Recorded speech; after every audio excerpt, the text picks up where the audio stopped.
My post-fight breakdown for fightpicks.com of UFC 238. I know in my pre-fight breakdown I called it UFC 236. I had the wrong graphic on my computer. Rather than re-record it, I just left it up there. That's the way it goes. Anyway, post-fight 238. The first thing is great night of fights. Really entertaining across the board. And just a really awesome card, and I thought the results were amazing. Go to fightpicks.com. Sign up, promo code Jimmy Smith, all one word, uppercase, lowercase, doesn't matter. See how you do. I'll see how I did. Not a great night for me, but I'll explain everything about what I was thinking, what went right, and what went wrong. First off, the heavyweights. Tai Tuivasa versus Blagojevich by decision. I picked that one. Thought it would be Blagoj by decision. Tai Tuivasa is athletic for his size, good power puncher, not a gigantic heavyweight. I just didn't see him having the bag of tricks necessary to beat a really experienced heavyweight who's closer to his physical prime than Andrei Arlovski was. And I thought he barely beat Andrei Arlovski, if he beat him at all. It was a really, really close fight. And Andrei's past his prime. Obviously knocked out by Junior Dos Santos, but that idea that he would have trouble against an experienced heavyweight who wouldn't just stand toe-to-toe and throw big punches. Blagojevich in this fight had just enough trickery, enough experience to do something a little bit different to kind of throw Tai Tuivasa off. Also, Tai Tuivasa's gas did not look very good. Blagojevich paced himself pretty well. They spent the whole time throwing power punches, but Blagoj would clinch at the right time, was a little bit more accurate when he needed to. His gas was a little bit better, and he ended up winning. What's the future for both guys? Let's start with Blagojevich. Blagojevich, could he be a contender? I see him being a top 10 guy, which he should be now. And there's some top 10 guys he can beat. Will he ever compete for a title? Maybe, depending on the flux in the heavyweight division. A lot of veterans in there right now. A lot of people, if not on their way out, certainly past their prime. Their best fights are behind them. There's certainly room for Blagojevich, but he's no spring chicken himself. It's about, can he kind of make a run and be in the right place at the right time, get a streak together right when they need a new contender at heavyweight. If that happens, he has a shot of getting in there, being amongst the elite, amongst the title contenders. If not, he's going to be a low top 10 guy, and we'll see what happens with the rest of his career. Tai Tuivasa, I called his fight in Perth and in Chicago. I haven't seen that thing that's going to put him over the top. Like I said, athletic for his size, but he's not a gigantic heavyweight. Strong puncher, but he isn't Francis Ngannou, rip your head off, that kind of puncher. There are plenty of guys in the heavyweight division who hit harder than Tai Tuivasa. And I haven't seen that X factor that he's going to need to really be elite. He doesn't have the wrestling of a DC. He doesn't have the power of an Ngannou. He doesn't have the versatility of an Overeem or the experience. So I don't see that thing that's going to get him out of the 10 to 15 middling. Good fighter. He could have exciting fights, but I don't see that X factor right now that's going to push him into the top 10, top 5. Obviously, losing to Blagoj is a step back. Not that he couldn't recover from that. It's I haven't seen that thing, that X factor that makes a fighter great or makes a fighter elite. I haven't seen that yet from Tai Tuivasa. One of the things, if you've ever run a boxing or MMA gym, which I did, and somebody walks in there heavyweight and you go, hey, what are you great at? What's your thing? And they, well, I hit hard. Yeah, all heavyweights hit hard. That's the minimum requirement to be a heavyweight, is you hit hard. So it seems like Tai Tuivasa, his kind of fallback is I hit hard. Yeah, but Ngannou hits a lot harder than he does. There's guys out there who hit. Junior Dos Santos hits a lot harder than he does. I don't see that other thing that's going to make him great yet. He's young. He might still get it, but big step back losing to Blagojevich. Jimmy Rivera, Peter Yan. I picked Jimmy Rivera by decision, ended up being Peter Yan by decision. You saw in this fight, or I did, kind of what I was thinking with Jimmy Rivera, where he's short, he's stocky, he's tight. It's hard to find really good offense against him. He tends to stay composed when he's moving forward. He's very aggressive, throws good combinations. I thought he'd be hard for Peter Yan to hit, and Jimmy Rivera would just kind of edge out rounds and win a decision. And he was doing that in the beginning of the rounds. He was tight, he was composed, he was technical, he was moving forward well. Peter Yan was doing well, but I thought Jimmy Rivera was kind of edging him, was a little bit ahead right until about the last minute of every round. And then Peter Yan would hit him with a shot that would drop him, really hurt him, and then Peter Yan won the first 2 rounds that way.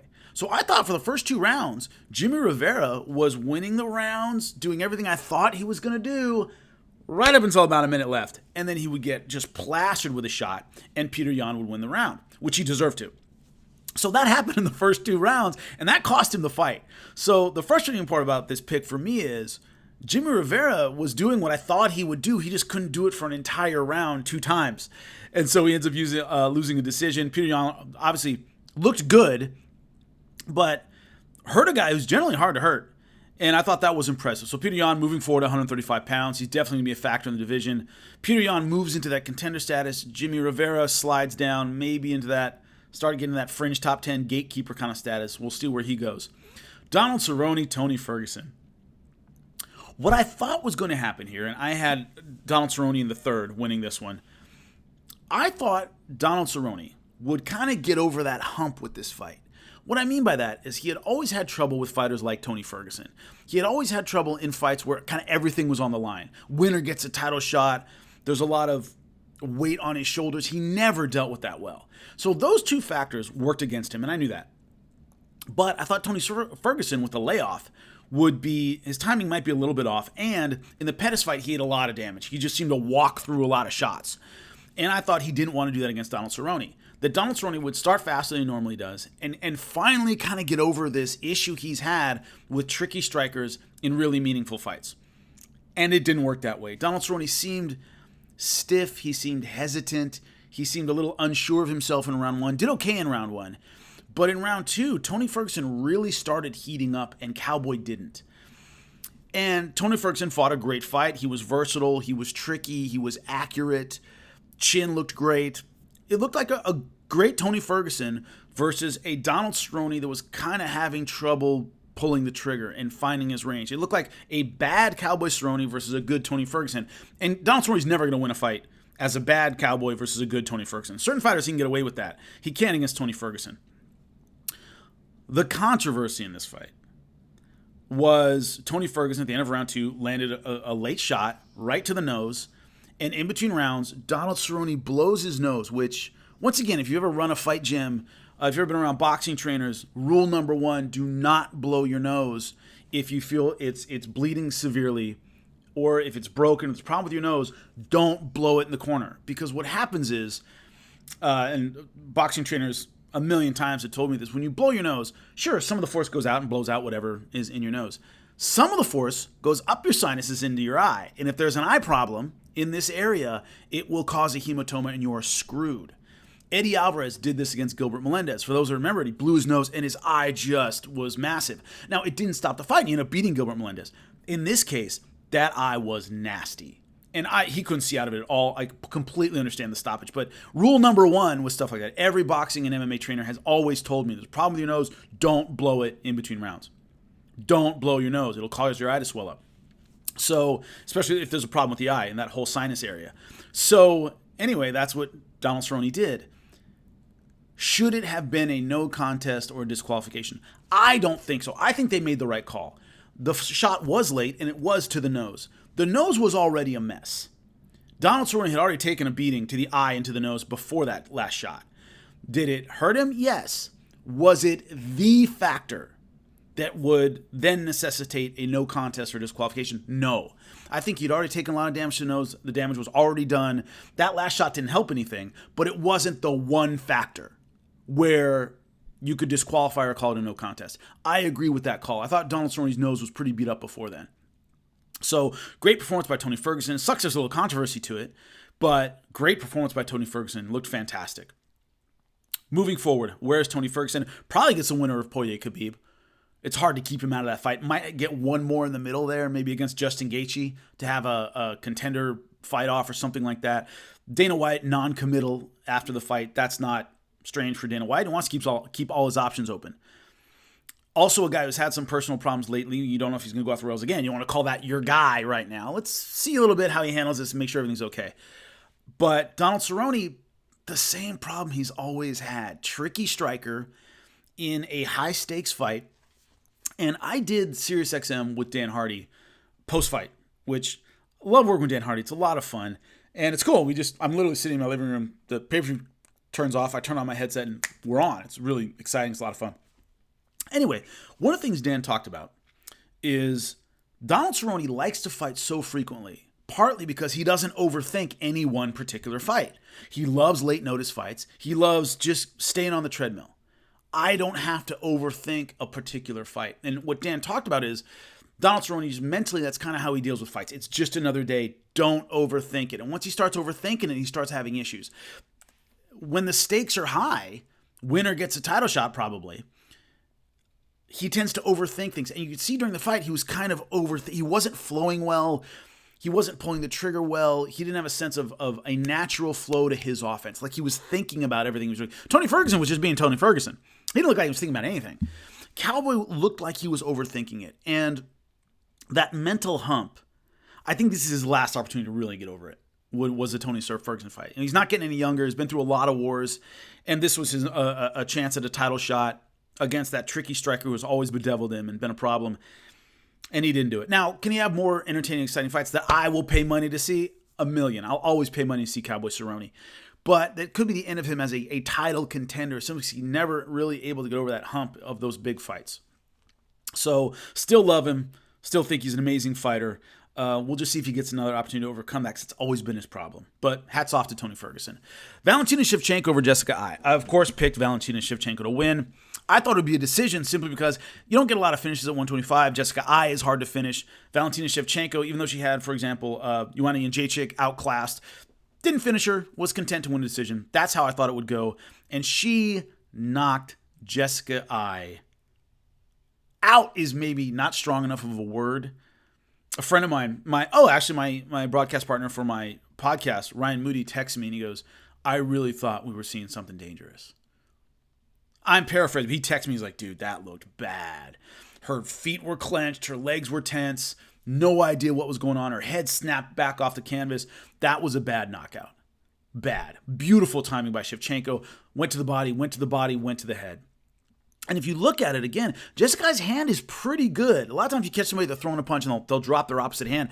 Jessica didn't do that. What happened was she took the bait on the body shot and went like this. Didn't even bring it that far down, but Shevchenko was able to get over it, and that was it. So a beautifully timed shot, an extremely accurate shot, and brutal power behind it. Jessica Eye, to me, was just outclassed in this fight. So I thought it would be a decision, ended up being a KO, TKO in the second round. Moving forward, the problem with Shevchenko is she is a murderer in this weight class. A murderer. And once again, Dan Hardy and I were talking about it on SiriusXM post-fight, and he just went, Macy Barber maybe, but she's not ready now. It's going to be a while till she is ready. God, who can... Those kind of thoughts are right now bouncing through the UFC's head. God, we have a great fighter. We don't really have a division around her.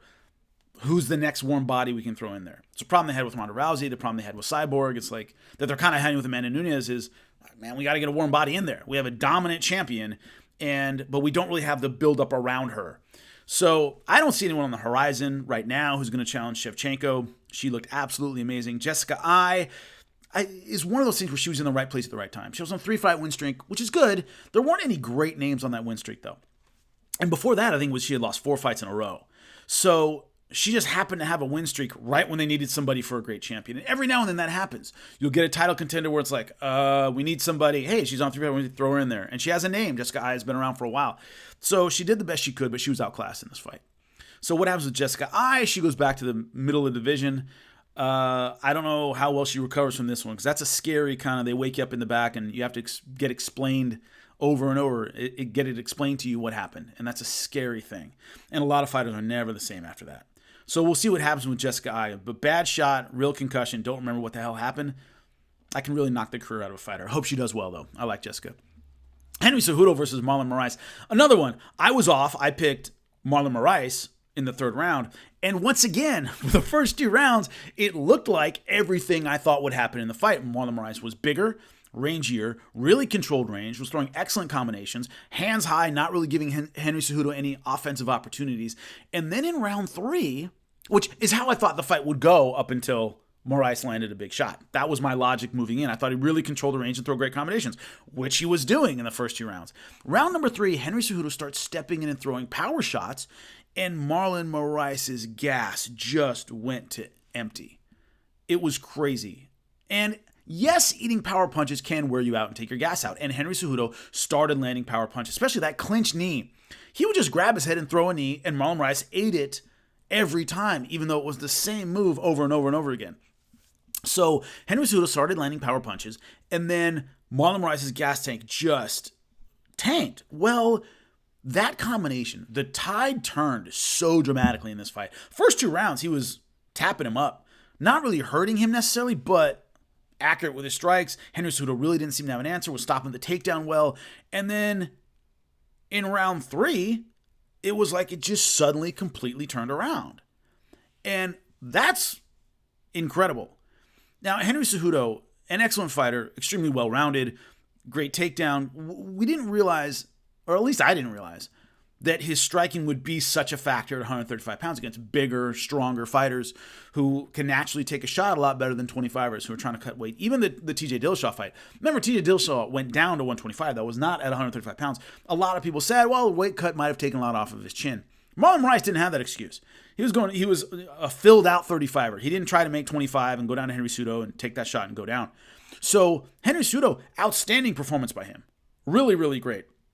Marlon Moraes, still a very dangerous fighter, goes back down to that elite, but has to earn his contender status back. In the contender mix, but it's going to be a couple till he gets back there. Henry Cejudo right now is sitting on top of a division that right now, because of this card, yeah, Peter Yan had an amazing performance. Aljamain Sterling had an amazing performance. You have Dominic Cruz, Cody Garbrandt in the wings. There's a lot of activity at 135, and Henry Cejudo is the unquestioned king.